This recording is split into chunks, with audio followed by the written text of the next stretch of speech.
We've gone a little bit in a circle here because we started with the idea that Alice would challenge Bob with a different R and gave up and just sent Alice's password at the beginning, but this opens us to replay style attacks.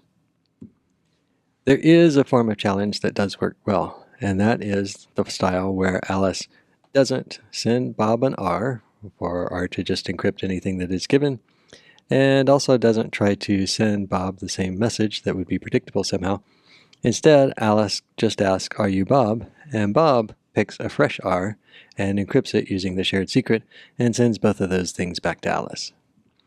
Alice can then double check that if she takes this encrypted message, decrypts it with the shared secret, that she gets back the R is sent. And this R can be used going forward so that whenever Alice sends a request to Bob, including her initial login request, she can mix in the R with that request, and it'll be a different encryption of the password request every time. This is similar to using SALT when you're recording hashes of passwords. And this can work well, especially if Bob picks a random R every time. By picking a different R every time, then the messages change up, and we have a useful form of challenge and response for Alice and Bob. It's not perfect, though. We're still using the same key every time that Bob and Alice communicate because we decided we needed to have this prearranged shared key.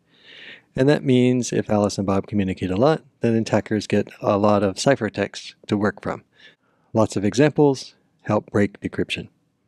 Another more subtle problem is if the key is ever compromised in the future, and if someone has recorded the conversations between Alice and Bob, they will be able to unpack all of those old conversations.